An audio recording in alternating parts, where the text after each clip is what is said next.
I'm here tonight because I truly care about the place in which I live, and I want it to remain as beautiful and as vibrant as it is right now. And as someone who doesn't understand how you save the Delta by taking most of it away, I'm anxious to hear from the people who do know more on the subject than I. And with that in mind, I would like to introduce our first speaker for this evening. Dr. Jeff Michael is the Director of Business Forecasting Center and an Associate Professor in the Eberhardt School of Business at the University of the Pacific.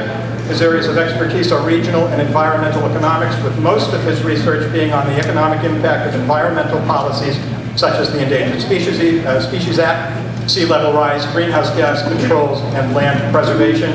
Dr. Michaels has a characteristic that I wish I had, that being that he says he's always willing to change his mind in light of new facts and better arguments. Please welcome Dr. Jeff Michael, ladies and gentlemen. I remember my first contact with Restore the Delta. I'm relatively new to this area. It was 2008 and I moved here.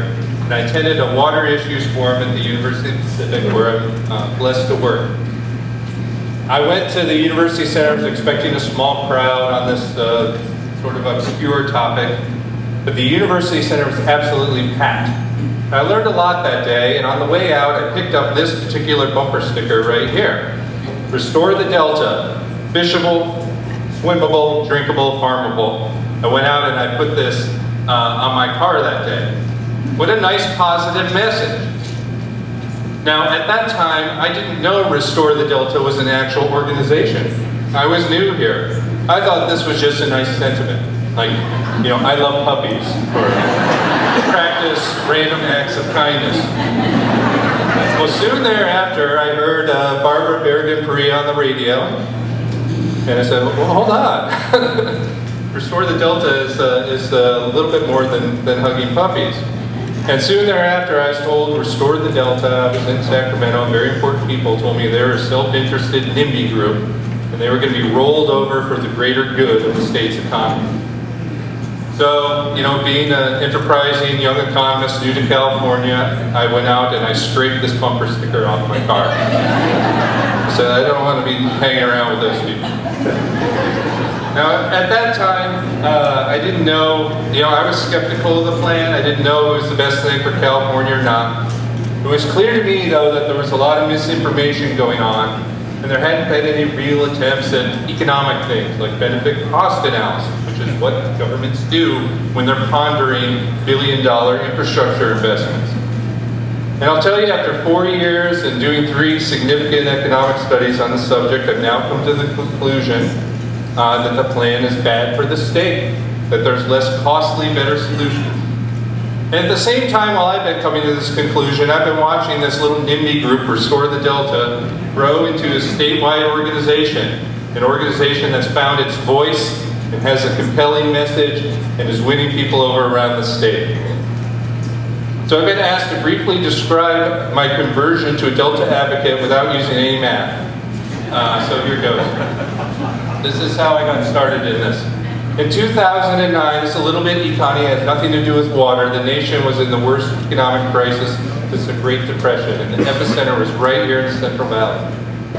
I was an economist trying to study and help the valley's economy. We had a president with a 3-pronged plan for the economy: stabilize the banks, help homeowners and stop foreclosures, and stimulus. Now what happened in 2009 is the president was able to get 2 of those 3 actions through Congress, but he did little to nothing to help the foreclosure crisis that was devastating the valley. Now, at that time, I said part of the blame for this is that we had congressional representatives in 2009 that were running around the valley blaming the unemployment rate on a 2-inch fish while the Delta smelled. And this upset me as an economist, because we were in the 3rd year of a severe drought, but less than 5% of the irrigated agriculture in the state have been fallow. It's actually pretty amazing. You think how well the system worked. But the owners of that 5% have political influence, and the news media was lapping up a story called Fisher Families, flying in reporters from New York. Those reporters would drive right past the real economic problems in the valley, take a photo of one of those fallowed fields, and blame the unemployment rate in the valley on a 2-inch fish. So I was finishing up my first year at Pacific, and that summer Center put out our first special report on water titled unemployment in the San Joaquin Valley, fisher foreclosure. The title inspired by a Sean Hannity episode. And that report laid out the facts of what caused job loss in the valley. It got some attention. Restore the Delta came back to me and said, will you do an interview for our documentary, the one that's out there in the lobby for sale now. And it got some attention. To their credit, the economists who worked for the state that incorrectly calculated the job loss actually responded to our report, withdrew the report, and re-estimated their numbers to something very close to ours. So that established some credibility, and it was our first step towards slowing down misinformation. A few years later, 2011, I was hired by the Delta Protection Commission, and this Larry Roostaller is right in front of me. I'm glad I don't see you every month anymore. That was a great project, but those meetings are long, but that's because the people in the Delta Protection Commission are passionate about their place, and their meetings go till midnight. But the best decision I made in that process was to hire Dr. Robert Pike as my engineer. Now, believe me, I've been involved in the water stuff, but up until that point, everything I'd done on water was actually focused on the rest of the state. I didn't know anything at all about the Delta. I'd never seen it from a boat. I actually believed the news stories about crumbling levees and earthquakes that would, the whole thing flooding. I didn't know the communities. I didn't know the names of the towns out here, and I didn't think there was really much out here at all but crops. But they still hired me. I didn't say that in the interview. Dr. Pike educated me about the levee system, and things were much different than what I had been told in the newspapers. I wasn't going to go out on a limb on this issue with a crazy Australian, so I went and I did my due diligence on them and the background checks and the reports, and I actually found that there was a whole stack of reports in the Department of Water Resources that basically came to the same conclusion. And that was that the first step, and the first rational step towards this process is to invest in the levee system, and let's have a resilient and sustainable delta. So the plan brought in a panel of national experts to come review this crazy thing that we had researched. And what was interesting to me is the plan came and they brought in their engineers from Texas, Louisiana, very long resumes. And they came in and they criticized us because they said that our levee recommendations were too weak for the public safety needs of the Delta. So we had said that the state needed to do more, and they came back and said, well, you need to do more than they said. Their experts said that earthquake risk to the water exports did not justify the multi-billion-dollar investment in a tunnel or canal. Something that I said. And their review panel, the plans review panel, echoed our call for a full benefit cost analysis of the tunnels. But the third big project that led me to this conclusion is at that time calls for benefit cost analysis of the tunnels were coming from everywhere. Coming from Congress, coming from the state legislature, they're coming from academics, and the editorial pages of the newspaper. But the plan was dragging its feet. So by the summer of 2012, I'd grown tired of this foot dragging, and I drafted my own benefit cost report using the plan's data.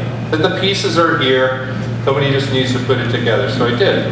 I found $2.50 in cost for every $1 in benefits to the state. Very bad investment. Now the plan has responded with some of their own economic reports, and I won't get into those today.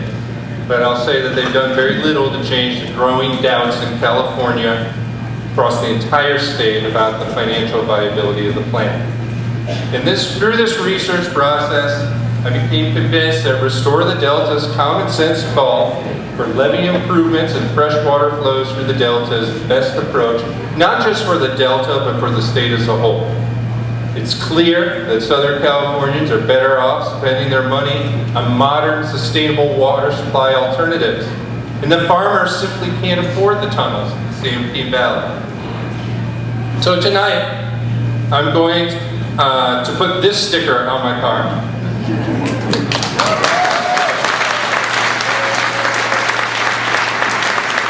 And after the tunnels are stopped, I'll replace it with the pretty one, which I lost.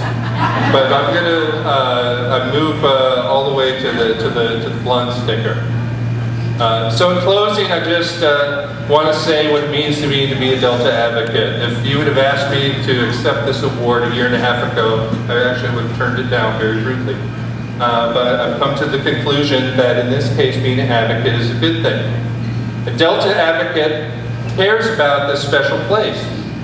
They want future generations to enjoy a Delta that's fishable, farmable, swimmable, and all those nice happy things on the bumper sticker. I don't have any more. But being a Delta advocate is more than that. And to me, the reason that I'm happy to accept that label tonight is that it means so much more.